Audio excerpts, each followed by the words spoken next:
Hi, my name is Brady Woolhart, and I'm an investigator with the Olmsted County Sheriff's Office.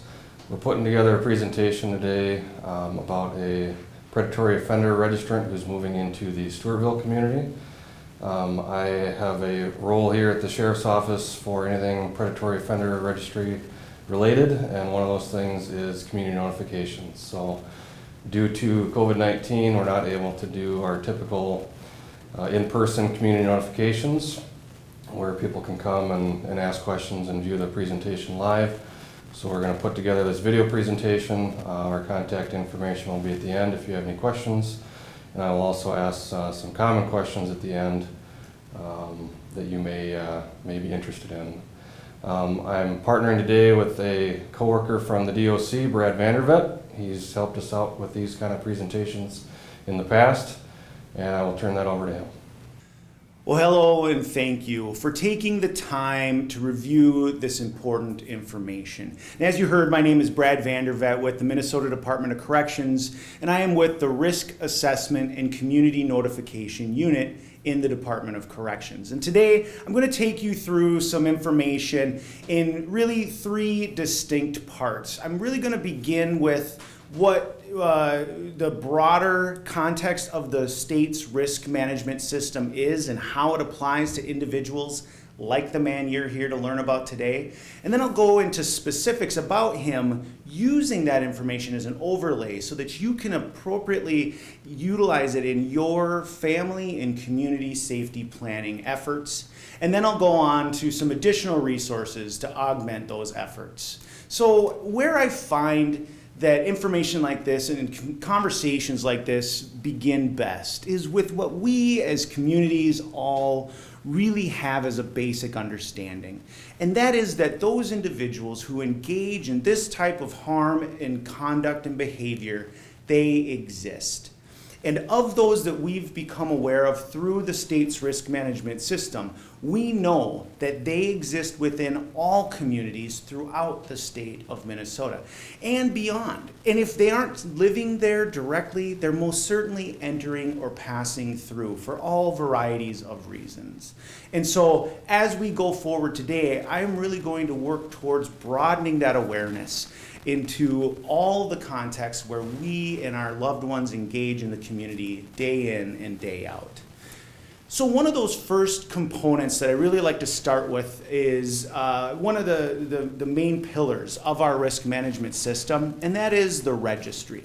Now, the registry came online in 1991 and was really born out of the advocacy and efforts of the Jacob Wetterling family following the abduction of Jacob and on to other advocacy groups throughout the state and beyond. And what they did really was go around to law enforcement and ask, what more can we do to assist you in the important work of policing this population of people? And law enforcement really said resoundingly, what we need is a system that collates all of our data, because prior to the registry, this information was housed within each individual agency's storage and data systems and would be shared among one another only after the fact, only after an incident may have occurred. With the registry, however, this information is actively available to all law enforcement agencies so that they can act in a timely fashion to get their resources where they need them most, when they need them most. So the registry is maintained by the state's Bureau of Criminal Apprehension, and it is set by law as private data. All of the information collected and maintained within it is for law enforcement purposes only. And so information that's collected and maintained by those subject to the registry is things like their primary address or any secondary addresses. Think of places they may frequent, like family members' homes, significant others' homes, or vacation properties or things like that. They also must register their place of employment. If they operate a motor vehicle for that employer, that information must also be made known to law enforcement. They must register any schools that they are enrolled in or attending, and their own vehicles. Those vehicles that they themselves either use, own, or possess. So even the old beat up car in the back needs to be known to law enforcement. Other components of the registry include their phone numbers and places they may rent, like storage lockers. And so you can see the robustness of the registry, so that law enforcement has an active tally of what's going on in each registrant's lives if they were to need that information quickly. So the next question that typically comes up when I start talking about the registry is, who then has to register? And some of you may recall, back when the registry initially started, it was known as the Sex Offender Registry, and it did only specifically focus on those individuals who were either charged with or convicted of a sex offense crime, or any kind of sexual conduct involving a minor, to include possession of child pornography. But as the registry grew and as the state saw the value in its operation, it expanded the scope of the registry to include non-sex specific crimes such as kidnapping and false imprisonment. And so the name had to change, and it did, to the Predatory Offender Registry. And an easy way to keep it straight in your mind as we go forward today is this: know that all sex offenders are predatory offenders, while not all predatory offenders may be sex offenders as we're going forward. Other information that I want to share with you today to really show you the scope of what we are talking about is here in this data. Now, as we go into this, I want to put in your mind an analogy of a funnel. And think of the widest end of that funnel as those who are engaging in this type of harm, like we talked about earlier. And what we know from all the information available to us is that only a portion of those incidences and crimes that occur throughout our state will ever go on to be reported to law enforcement. And as the funnel narrows, we know that only a portion of those reported will go on to be formally charged. And of those formally charged, we know that only a portion of those will go on to receive convictions. And of those convicted, we'll find as we go forward that only a portion of that group will cross the threshold of prison. And I'll explain to you as we go into this why that's an important distinction. So just know that that broad awareness is so very critical. And as you can see here from my data, you'll see that as of the first of this year, there were approximately 18,798 registered individuals within and throughout the state of Minnesota.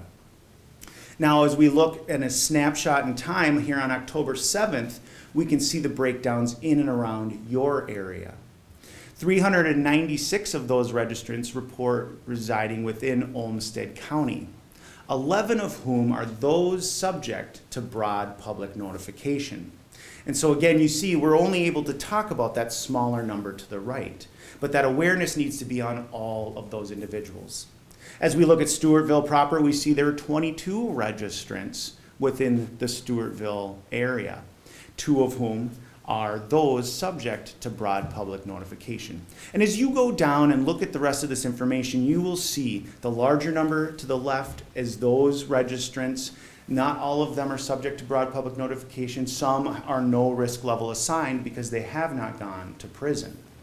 And the number to the right are those we get to talk about more broadly and share their information with you.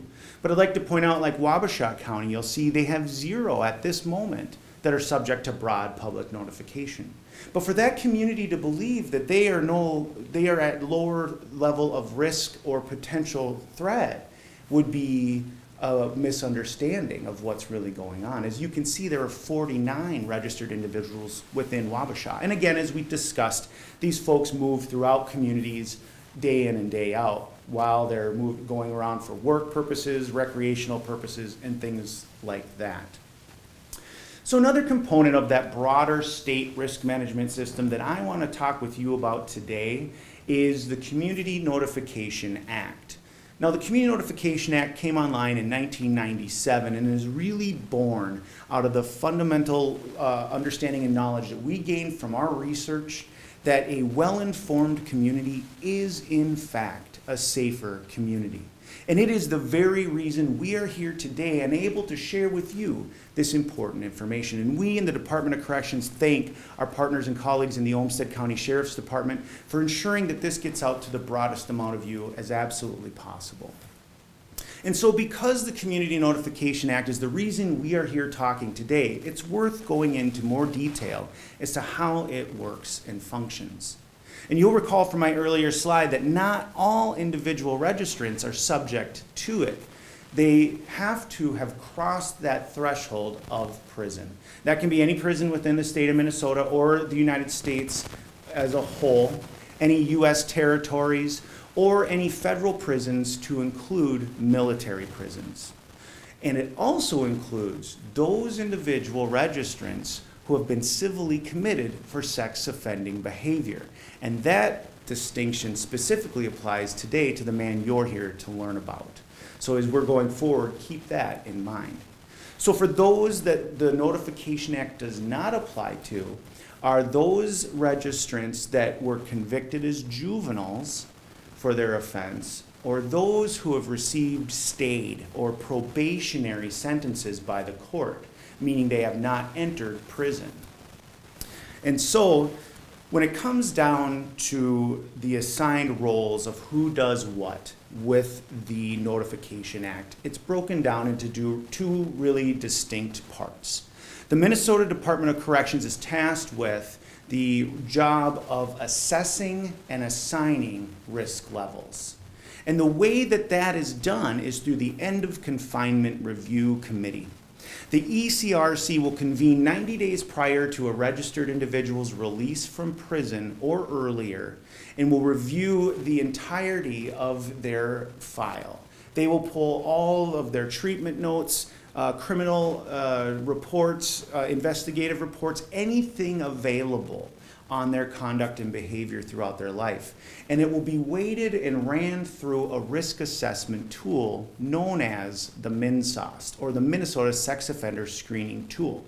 Now it's important to talk a little bit about this tool as it is the foundational component to a lot of what we're sharing with you today. And so the MinSOST was born out of a lengthy study conducted by the Department of Corrections that began in the early 90s as all these laws were coming online. And the initial study concluded in the early 2000s. And over that decade's time, over that period, the Department of Corrections tracked over 1,366 known sex offenders as they re-entered the community over that period of time. And they marked their successes and they marked their failures. And through that study and review, they then submitted their findings through the scientific review process, and it created the foundation of those known predictive risk factors. For those that failed and returned or recidivated in the same or similar fashion, it was able to determine those components that were most likely at play.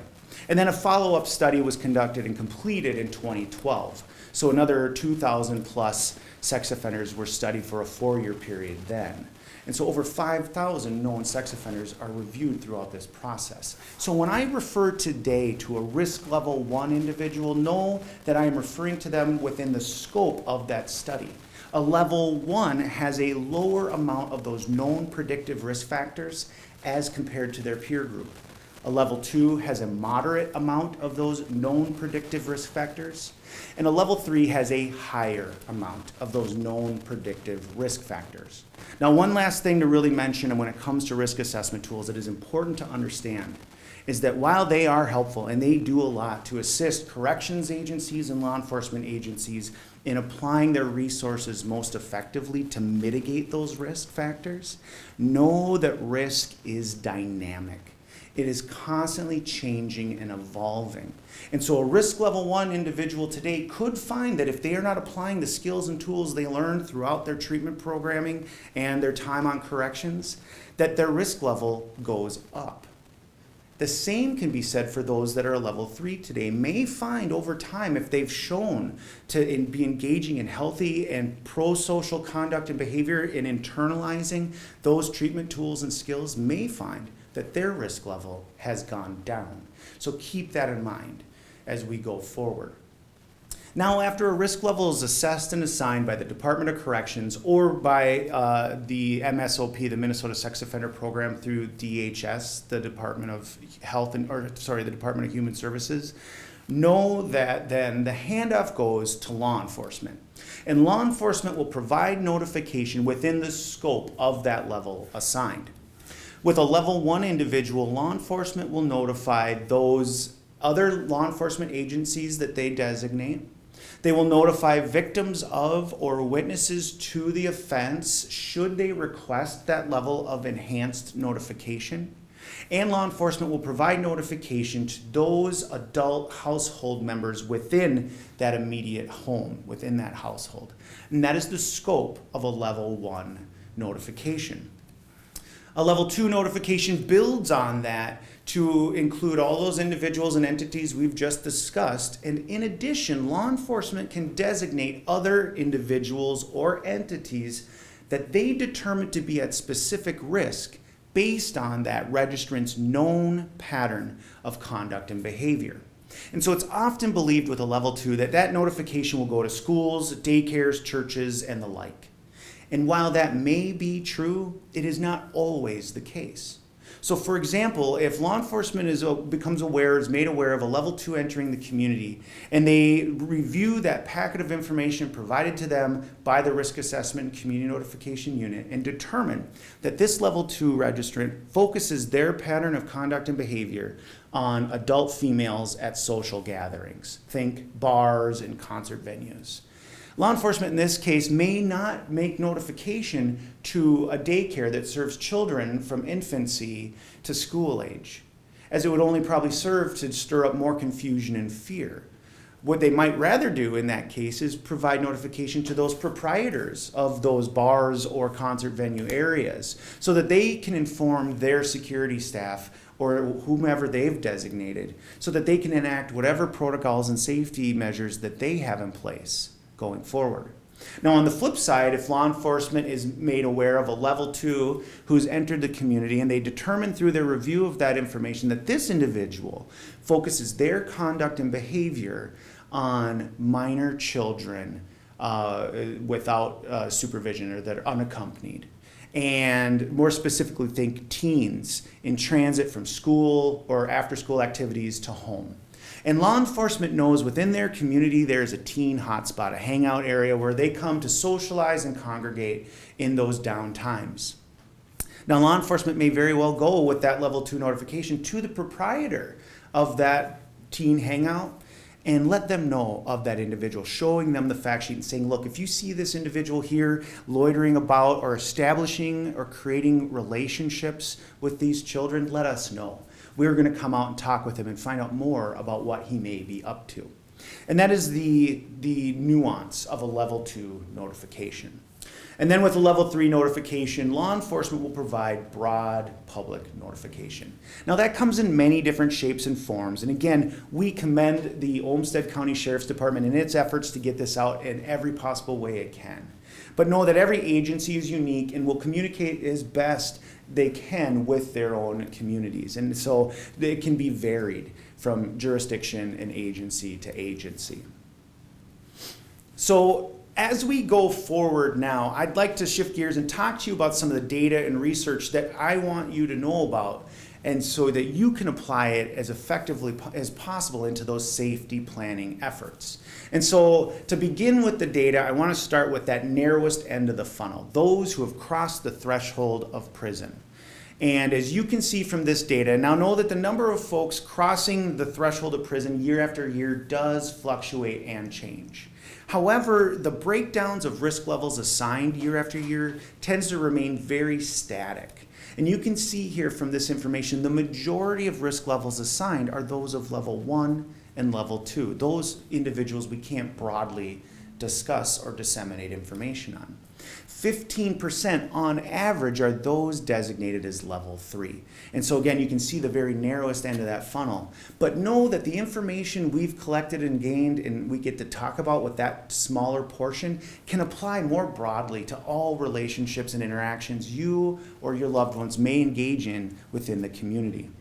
Now, as of October 7th, you'll see that there were 451 registrants subject to that broad public notification within Minnesota communities. You can find all 451 of them on the Department of Corrections public registrant search function.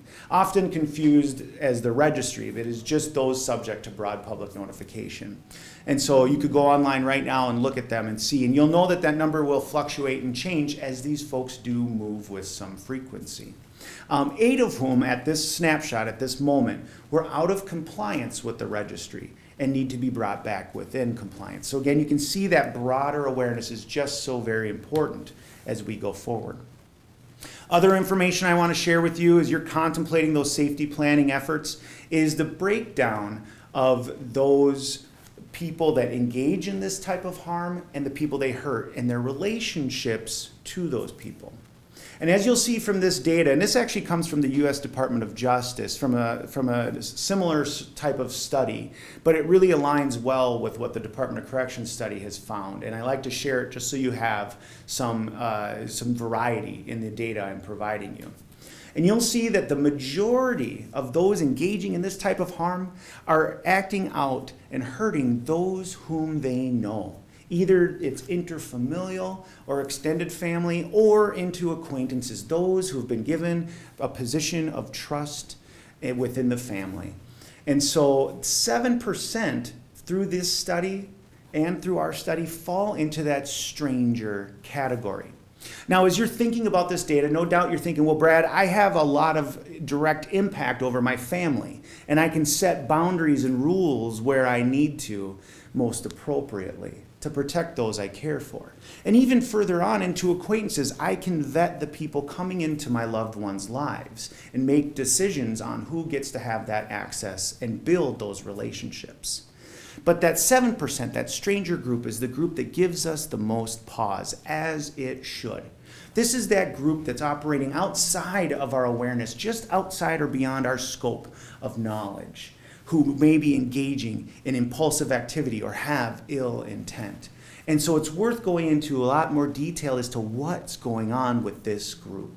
So just know that for this study to collect and get its data, it had to create cutoffs. And the cutoff they determined for an acquaintance was 24 hours. And so if they could not determine through their research that the offender and the victim knew or had a knowing of one another for 24 hours or more, they would go into the stranger category. And so inevitably what you would get in that were scenarios like this, where 2 teens met up at a house party who perhaps they'd gone to the same school but did not know one another. And the night was going the way it was going, and they left the group from the watchful eyes of the whole to an isolated or secluded area, either within the house or outside and beyond. And the night took an awful turn. Now that scenario would fall into the stranger category. But what we tend to think about more when we think about strangers is that guy lurking, the one just out of our awareness. And know that that group actually falls into a much smaller percentage, about 3%. Now that is cold comfort, I am well aware. But what I want for you to take away from that is if we spend all of our community and family energy and resources focusing on that 3%, we are so much more likely to miss or overlook the more common reality of somebody exploiting a relationship. And so that awareness must keep broad. We must apply all of our tools and resources across all the potential areas where risk exists. Other information I want to share with you about the data we collected and maintain at the DOC is the age breakdown of those harmed by this type of conduct. Now, as you'll see looking at this information, it's broken into thirds, but very quickly you'll see that 2/3 of this group are children. And as you start to look even closer, you'll see that 1/3, that narrowest age range, 13 to 17, constitutes 33% of those harmed by this conduct. That's 9% of the population, and that is staggering. And it is worth unpacking what's going on with this. And so what we know from our data and research and our collaboration with victims advocacy groups throughout the state and beyond is that those children ages from birth up until those preteen years are still very much under the watchful gaze of their trusted adult support network. And so we as agencies, state and county and local, want to make sure that we're providing the best tools and resources to those decision makers, those trusted adults, so that they can vet those people coming into their children's lives. But what starts to happen, and when you get into those teenage years, is the very thing that we as a community work so hard to achieve. And that is an environment where our children can go out and start to develop and create their own relationships and express their own autonomy. And those kids deserve every bit of that. But it is what makes them vulnerable, because now they are building and formulating relationships outside of the watchful gaze of their trusted adult support network. And so we want to make sure that we're teaching our children up to that point where they start to make those decisions on their own, those critical relationships. And so we've learned that getting away from that older model of the talk, where we pull our teen aside at that critical age as parents and loved ones, and we pull back the veil just a bit, just enough to show them that the world is not as safe as it had been made to be for them when they were younger. Now, often we get one of two very extreme examples or polar ends of reactions from our teens. Either we're met with fear or we're met with disbelief, and they say, no, mom, dad, it's not as bad as you think. And either way, it is ineffective, because we know that scared kids do not equal safer kids. But what we need our children to understand is that nice people do not equal safe people.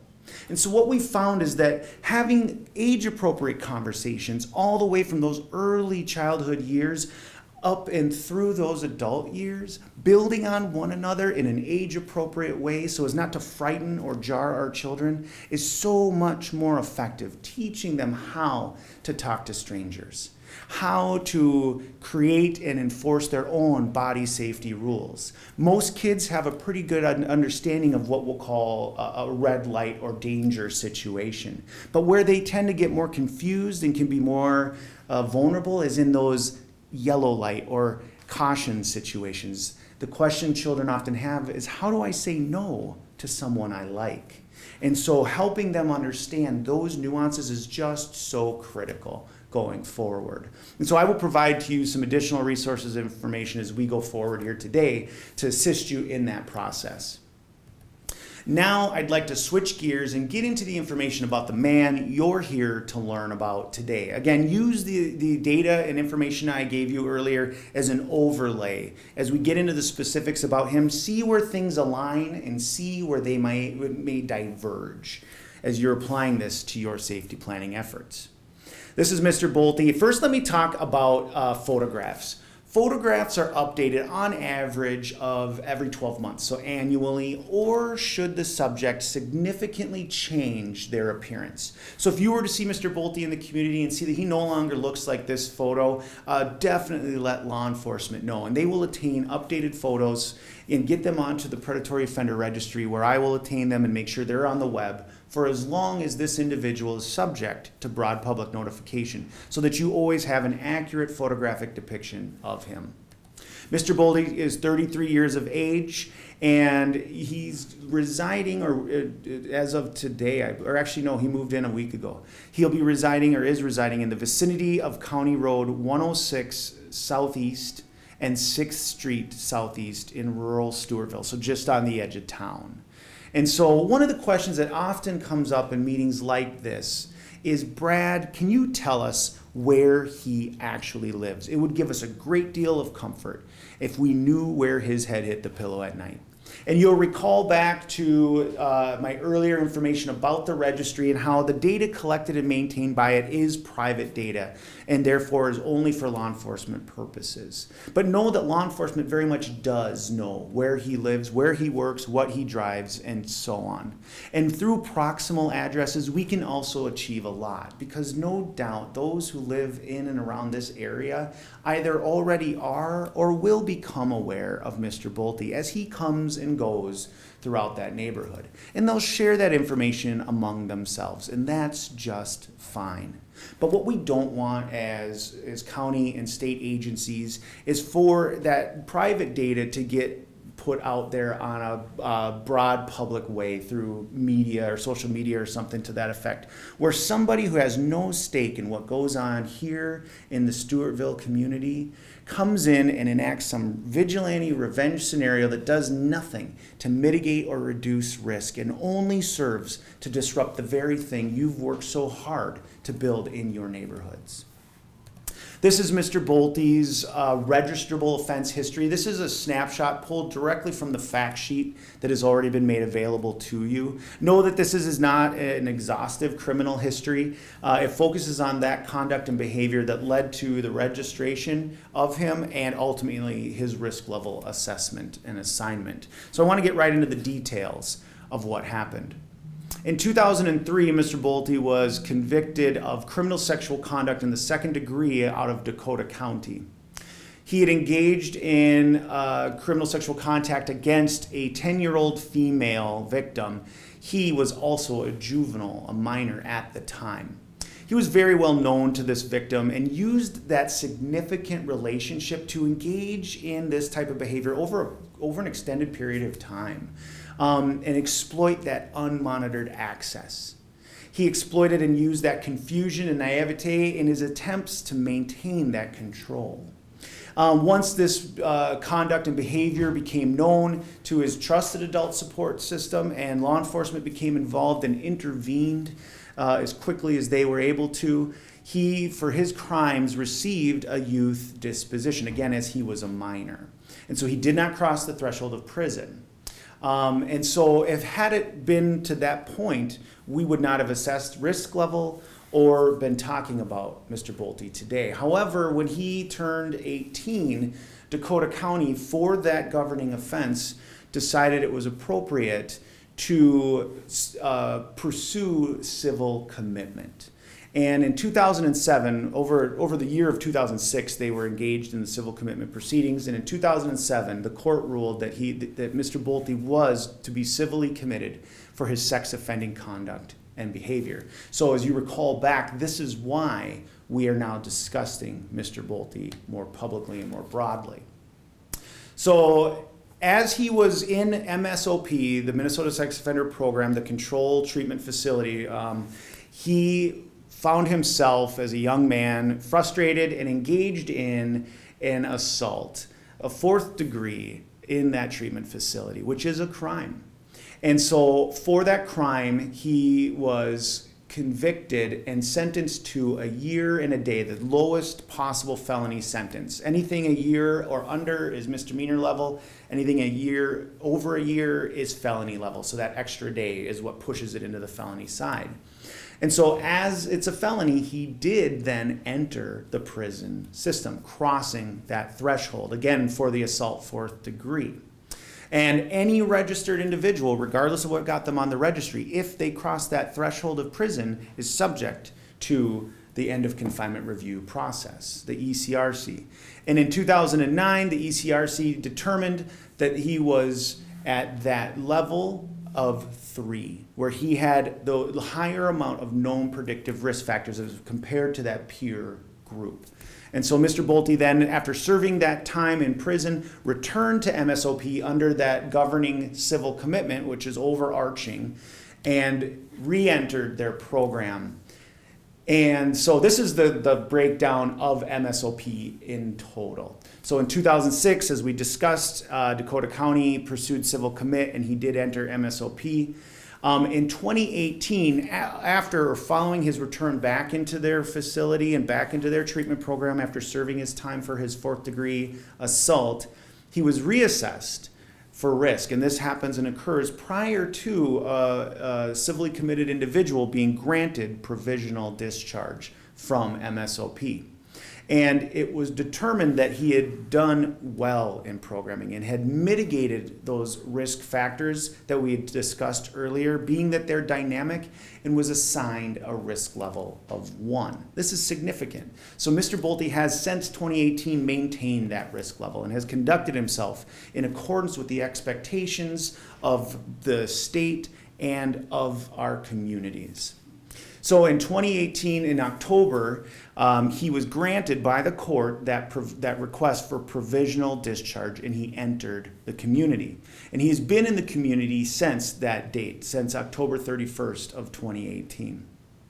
Now, on February 19th of 2019, Mr. Bolte had petitioned the court and was approved for full discharge from his civil commitment. So he has served his time for his 4th degree assault with the DOC, and he has now been fully discharged from his civil commitment by DHS. And so he has had all of his rights restored to him, and on the 29th, he moved to this location in rural Stewartville. And so as it breaks down for Mr. Bolte today, he is not under any correctional supervision or MSOP reintegration supervision at all. He has completely had those rights and privileges restored to him by the court. He is, however, subject to the registry for life. And because of that civil commit, he is subject to broad public notification. So he is a level 1. Now, he may very well be able to petition, again, DHS, in the future to have the requirement of this type of notification come away. And if that were to occur, he would come off the web. So there is a point where you may still see Mr. Bolte in and around the community, but he may no longer be on the web. And you can conclude that that is what's gone on. But that is the gist of what's going on with his requirements at this time.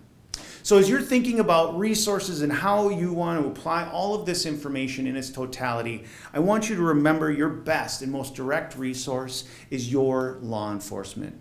The Olmsted County Sheriff's Department has a wealth of knowledge and skill and can help you and assist you in a time of need. If you were to see Mr. Bolte engaging in conduct that just raised the hair on the back of your neck or led you to conclude that something may be wrong or off, call 911. Let them know so law enforcement can intervene as quickly as possible. But as your awareness has been broadened and you start to think about all of the interactions going on in and around your community day in and day out, if you see anyone engaging in conduct that has raised your suspicion, I want you to be calling law enforcement. If you have questions about the policing initiatives of the Olmsted County Sheriff's Department and you want to know more about how they operate with this unique population, certainly contact their non-emergency number and they'll be happy to assist you further. As far as other resources, one of the key ones I want to make sure I share with you today is the Jacob Wetterling Resource Center. Let these people be a cornerstone in your resource group.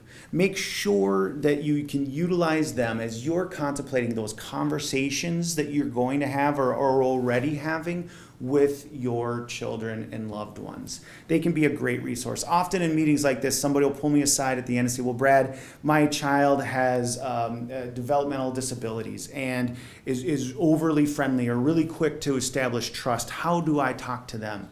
This is your best resource, the JWRC, and if they can't answer the question, they will get you to folks that can.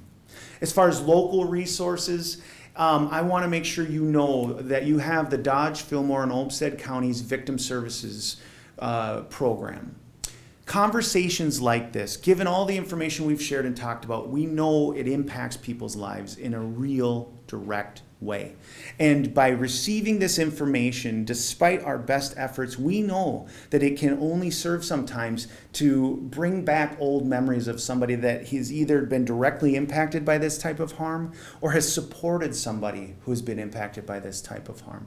And I want to make sure you have your local victim services providers information right there and available to you. Be sure to share it with anyone you think may benefit from it as well. So to conclude with all the information I've provided you today, and thank you for bearing with me, if you take nothing else away from what I've shared, please let it be this: that from what we know from our collective data and research, and we know a lot, is that 90% of those individuals who've come through that full array of that risk management system do not go on to reoffend in a same or similar fashion. 90% of those engaging in this type of harm are known to the people they hurt, and they use that relationship to exploit that trust that they're given. All this ultimately means that 90% of those actively engaging in this type of harm throughout Minnesota communities are not yet known to the system. 90% every year or more are those individuals who were not previously known as sex offenders. And so that broad awareness is just so very critical. Even if we could take that 10% or fewer and remove them from society today, I would not want you to feel any less aware. I would not want to dull that awareness that we've achieved today through this important information. Remember that it really does come down to that relationship component, not where the individual resides. Their geographical proximity is very unhelpful when it comes to establishing effective safety plans. Where they spend their waking hours is where we need our awareness at its highest. And we know that they can be anywhere while they're up and moving around. So keep that in mind going forward. Some additional resources I want to make sure you have available to you, as I hope that this is not the only bit of information you receive on this important topic. Make sure as you're gaining additional resources and looking into more stuff that you're vetting them. Make sure they're from a reputable source. If you're not sure that the data or resources you've found is validated and helpful, certainly reach out to those entities I just shared with you a moment ago and ask them, and they'll be able to help you further. Lastly, as far as state level resources go, know that we have two really key ones to help. First off is the Bureau of Criminal Apprehension. While they maintain the POR, and that is for law enforcement purposes only, they also do have on there a public criminal history search function. All you need to know is an individual's first name, last name, and date of birth. And you enter that information, you can see their criminal history in Minnesota. Or you can go to the Minnesota Courts website and do the same. So use that as you're vetting those coming into your life, or getting or putting in positions of trust with those you care most for. Other data and information I want to share with you is on the Minnesota Department of Corrections website. All of the information I've thrown at you today is available in its pure form on our website. If you can't find it and you want to read it and draw your own conclusions, certainly call me, contact me. I will make sure you can get there to review it yourself. We also maintain an offender locator. That is for anybody that is under the jurisdiction of the DOC, regardless of their governing offense. So if you've been impacted by a crime, or you've heard of one and you want to know what's going on with that person, this is your search tool. And then lastly, that public registrant search function, that 450 some that I showed you earlier that are in Minnesota communities at this time, moving around, engaging in all manner of things, that's where you can find their information. Certainly use that as a way to check in and see what else and variations are going on. It's also a great tool if you're curious as to whether or not a registrant has left a location. Law enforcement can provide notification when a registrant leaves a community, but they want to determine that that individual registrant will not return. And because what usually brings them into a community is resources, the odds of them coming back remains good. And so law enforcement is very careful to not sound the all clear if and when a registrant moves out. So if you're wanting to know if somebody's moved out and you want to see it more immediately, you can go onto that public registrant search and just look him up by name. And again, you'll see if they've moved on. Don't rely on that law enforcement notification, because they may have very well determined that sounding the all clear would be inappropriate, as that individual may still re-enter the community. Now, typically in meetings like this is where we would sit together with you and answer your questions directly. But given COVID, we're going to go through that modified version. So I'm going to throw it back over to Brady to answer some of those questions that often will come up in meetings like this. Okay, perfect. So you did a great job of covering most of the questions that I had planned. But one that I still have here, I don't think we've quite touched on is, did anyone have to approve him coming into the Stewartville community? Is he able to live and work wherever he wants? Yeah, definitely. And that is a question we do see with some frequency, like who is in charge or who makes the decision of where this guy is going to live? Does he just get to come here? And the answer is with him specifically, because he's not under correctional supervision, he's not under MSOP reintegration supervision, that he will determine where he lives and resides. His obligation to the registry is to provide law enforcement with at least 5 days prior notice of that move. And that keeps him in compliance with the registry. And so as far as choosing a location where he can live or work or engage in recreational activities or whatever the case may be, he very much operates much like every one of us does. He gets to pick and choose. Yep. All right, and lastly, I know you touched on it a little bit, but just for reiteration, if somebody in the public sees Mr. Bolte out and about and engaging in behavior that they don't think is quite right, what would be the best course of action for them? Yes, definitely. And if anyone does see Mr. Bolte or anyone that's engaging in behavior that just seems out of the ordinary, that's just stands out to us, I want them calling 911. I want them, because we know now that there are more registered individuals within any given community than we get to know about. But we know that law enforcement knows about all of them. And so we want to make sure that if you're seeing something, even if you can just get a make, model, and license plate, know that law enforcement can and will run that through the registry. And who knows, it could belong to any number of registrant from any particular location. So it's so very critical. It's a great question, and too, because a lot of people believe that if they post it on like social media, Facebook or Nextdoor app or something like that, that information's been shared and it's out there. But law enforcement does not actively police social media. And so if you see something that's raised your hair and the concern is there, make sure you're taking that additional critical step to notify law enforcement directly. It genuinely takes all of us working together. Communities are a key component of that risk management system. And with their eyes and ears, and they're communicating data to law enforcement, we will be that much more effective as a whole going forward to ensure that our communities and neighborhoods remain safe. All right, thank you, Brad. I don't have any other questions for you. I want to thank you for your time and effort in providing this valuable information to our community. If anybody does have more questions, our contact information is at the end of the presentation here, and feel free to reach out, and we'll do our best to answer those questions. Thank you.